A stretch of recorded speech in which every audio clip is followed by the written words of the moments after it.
0.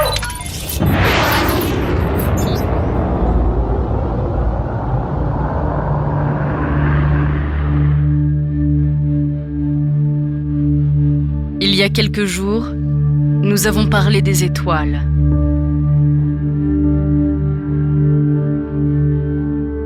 Pour ça, nous avons évoqué leur naissance, leur vie et leur mort.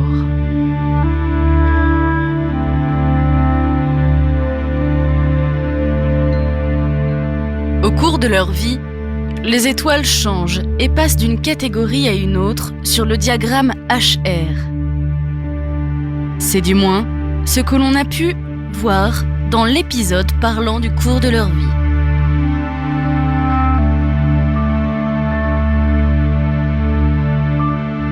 Selon leur comportement, leur masse et leur composition, les étoiles n'évoluent pas toutes de la même manière. Mais pour la plupart, elles finissent par passer par l'étape nova ou supernova.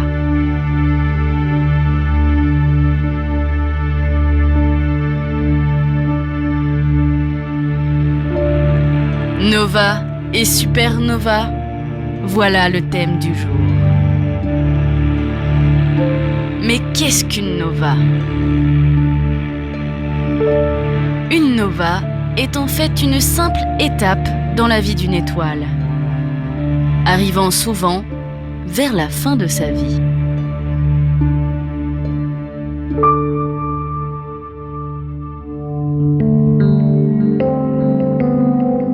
En fin de vie, oui. Pourtant, parfois des novas sont perçues comme des nouvelles étoiles. D'où leur nom d'ailleurs. Et la raison à ça est assez simple. Une nova est une naine blanche qui multiplie son éclat par 10. Et ce, parfois pendant plusieurs jours.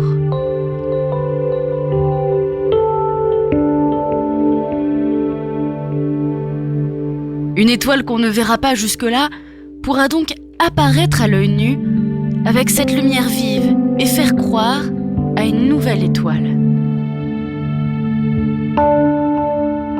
Mais comment une naine blanche peut-elle briller d'un coup aussi fort ?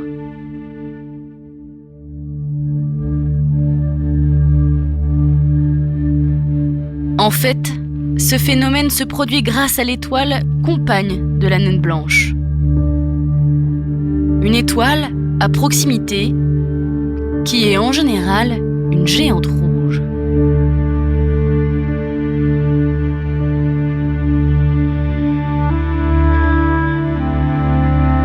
Cette géante rouge à proximité de la naine blanche va produire de l'hydrogène. Et cet hydrogène va s'accumuler à la surface de la naine blanche.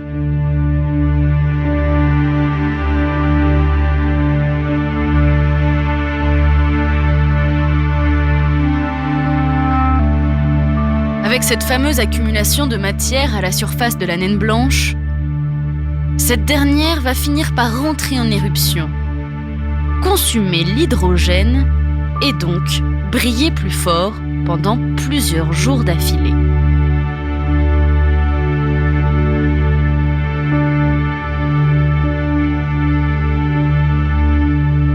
Une naine blanche pourra alors produire plusieurs novas dans sa vie, jusqu'à ce que son étoile compagne ne produise plus du tout d'hydrogène. À ce moment-là, soit la naine blanche continuera d'émettre une faible lueur jusqu'à devenir une naine noire, soit elle subira une nova si puissante, soit une supernova, qu'elle se verra complètement détruite.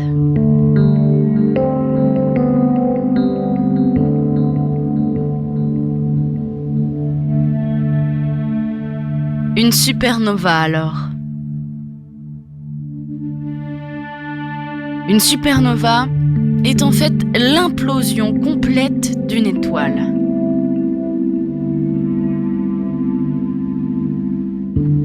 La distinction entre une nova et une supernova a été définie dans le courant des années 30.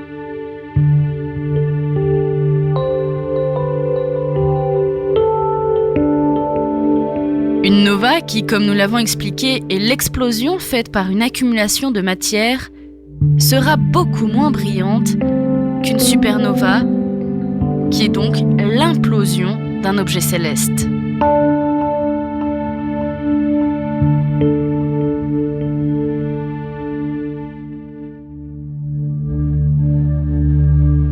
Historiquement, les supernovas ont été classifiées en fonction de leur spectre, suivant 2 types.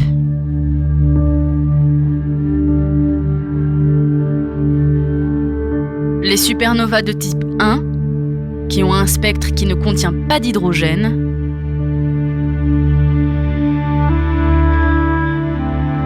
et les supernovas de type 2, qui ont un spectre qui contient cette fois-ci de l'hydrogène.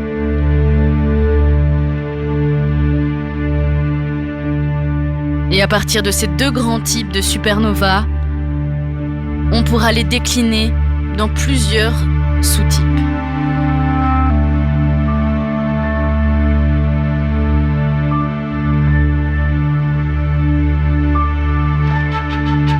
Les supernovas sont des événements rares à l'échelle humaine. Leur taux est estimé à environ 1 à 3 par siècle dans la Voie lactée. Il est à noter qu'aucune supernova n'a été observée dans notre galaxie, la Voie lactée, depuis l'invention du télescope.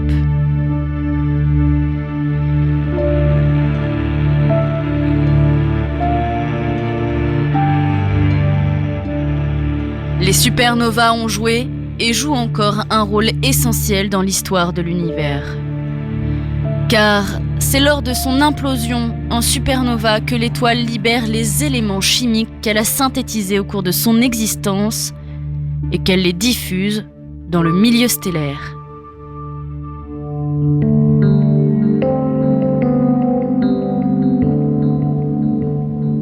En plus de la diffusion d'éléments chimiques, l'onde de choc qui accompagne cette implosion ou explosion par effet favorise la formation de nouvelles étoiles, en provoquant ou en favorisant la contraction de régions au milieu interstellaire.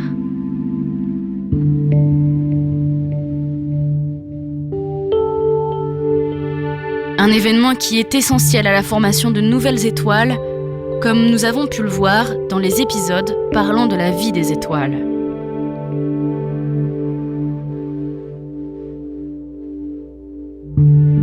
La matière expulsée par une supernova s'étend dans l'espace, formant un type de nébuleuse appelée rémanent de supernova.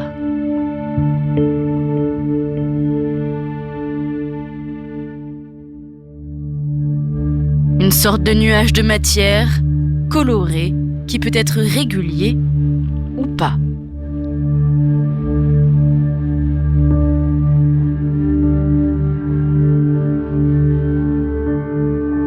La durée de vie de ce type de nébuleuse est relativement limitée.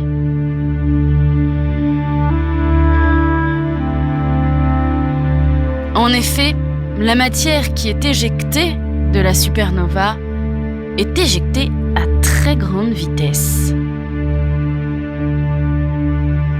C'est pourquoi le rémanent se dissipe relativement vite à l'échelle astronomique, bien sûr. Soit en quelques centaines de milliers d'années.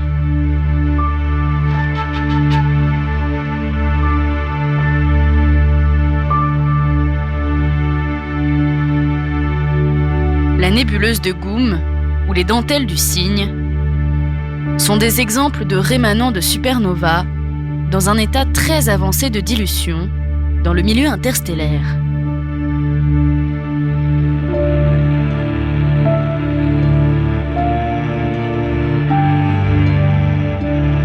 A contrario, la nébuleuse du Crabe, elle, est un exemple de rémanent jeune.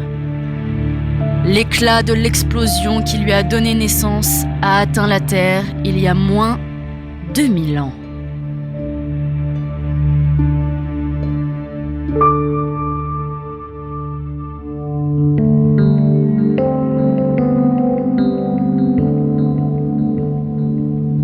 Faut ainsi savoir que contrairement à une nova, la supernova peut se produire sur une naine blanche, mais aussi sur une étoile massive avec ce qu'on appelle l'effondrement de cœur.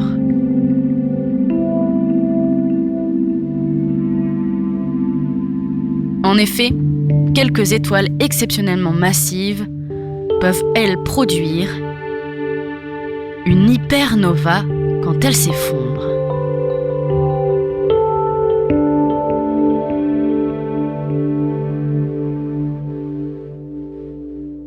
Cependant, ce type d'explosion n'est connu que théoriquement.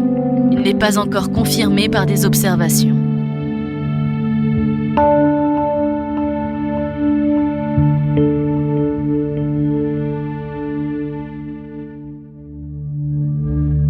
Une hypernova.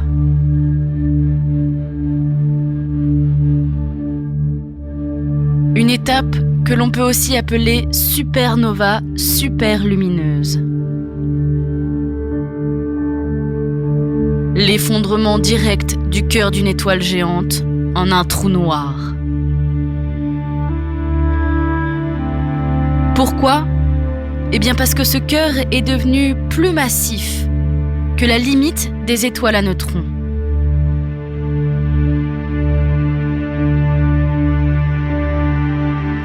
En théorie, cette explosion pourrait libérer l'énergie de plus de 100 supernovas.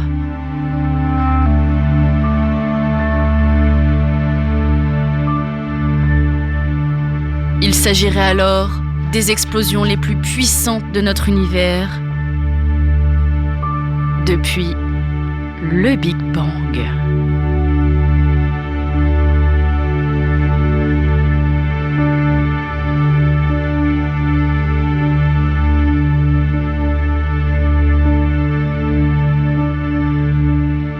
Aujourd'hui, il est estimé qu'une hypernova se produit dans la Voie lactée seulement une fois tous les 200 millions d'années.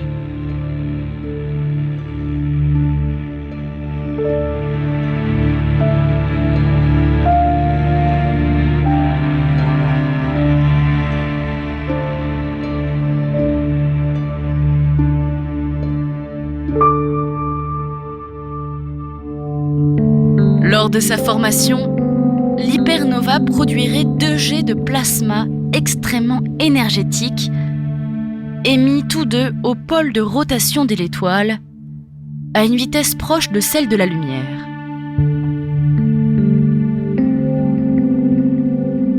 Ces jets extrêmement lumineux émettent d'intenses rayons gamma et pourraient expliquer l'origine des sursauts gamma.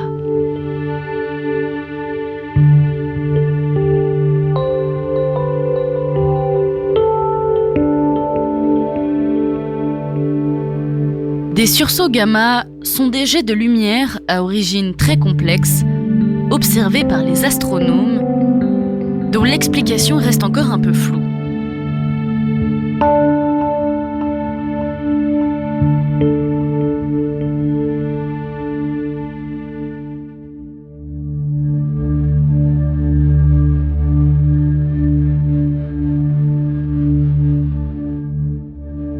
Côté nova ou novae au pluriel, ce n'est pas tout.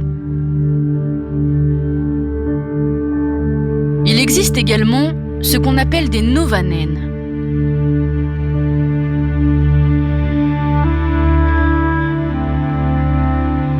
Une novanène est un type d'étoile constitué d'un système d'étoiles binaires serrées, dont une des composantes est une naine blanche qui accrète de la matière de sa compagne. Jusque-là, une novanène est similaire à une nova classique, dans le sens où la naine blanche est sujette à des explosions périodiques. Seulement voilà, les mécanismes sont différents.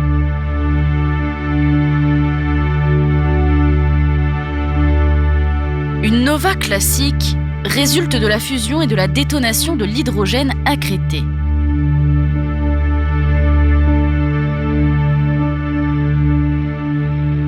Du côté de la naine blanche, la théorie actuelle voudrait qu'elles proviennent d'une instabilité dans le disque d'accrétion. Quand le gaz du disque atteint une température critique qui cause un changement de viscosité, provoquant un effondrement sur la naine blanche qui émet alors une grande quantité d'énergie potentielle gravitationnelle.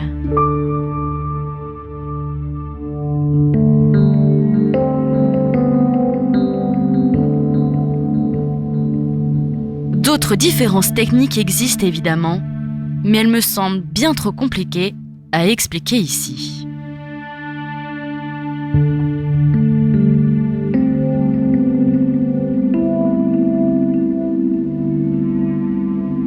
Passons alors à la dernière nova.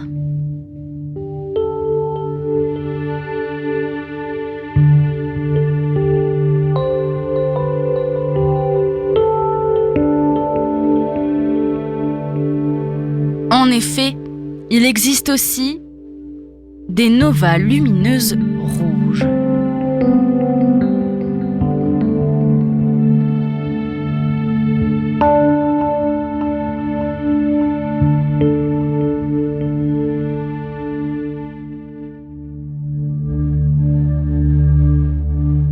Et pour en parler, penchons-nous sur les prévisions du professeur et astronome Larry Molnar et son équipe.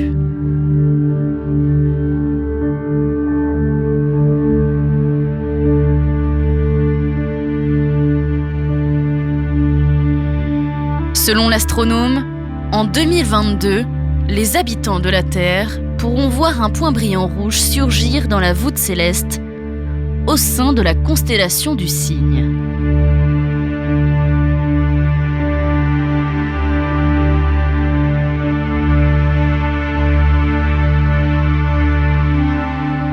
Vous l'aurez deviné, il s'agira bien d'une nova rouge lumineuse.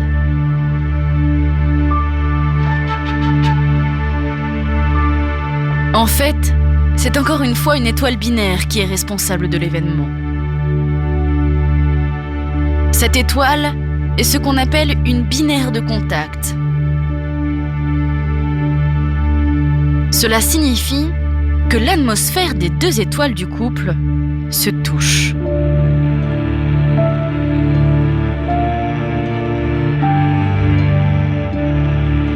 Ces deux étoiles formant alors une paire ont entamé il y a longtemps une valse qui les conduit dans les bras l'une de l'autre.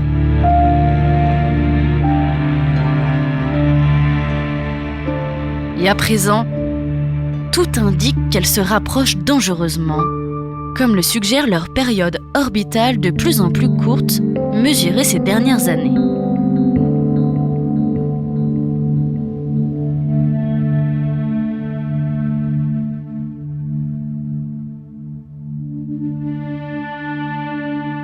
La danse du couple d'étoiles s'accélère donc.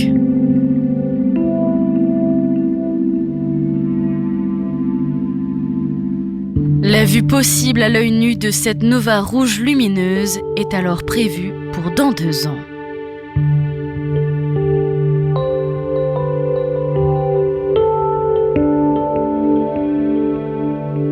Du moins, pour une vue de la Terre. Car en réalité, comme le couple se situe à 1800 années-lumière de nous, l'événement s'est en réalité produit il y a environ 1795 ans.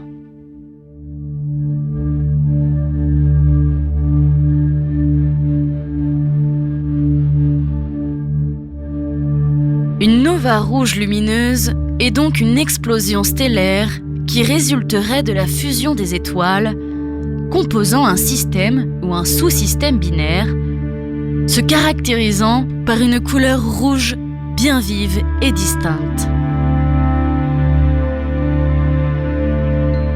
D'ailleurs, la luminosité de l'explosion est entre celle d'une supernova et celle d'une nova.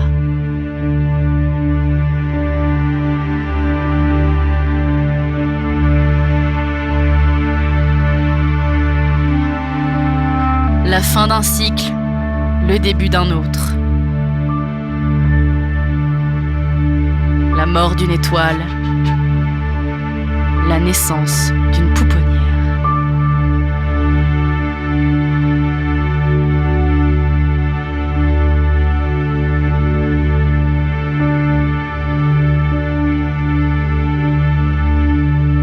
Si nous voyons aujourd'hui ce qui s'est passé il y a des milliers d'années dans le ciel, que verrons-nous alors dans des milliers d'années ?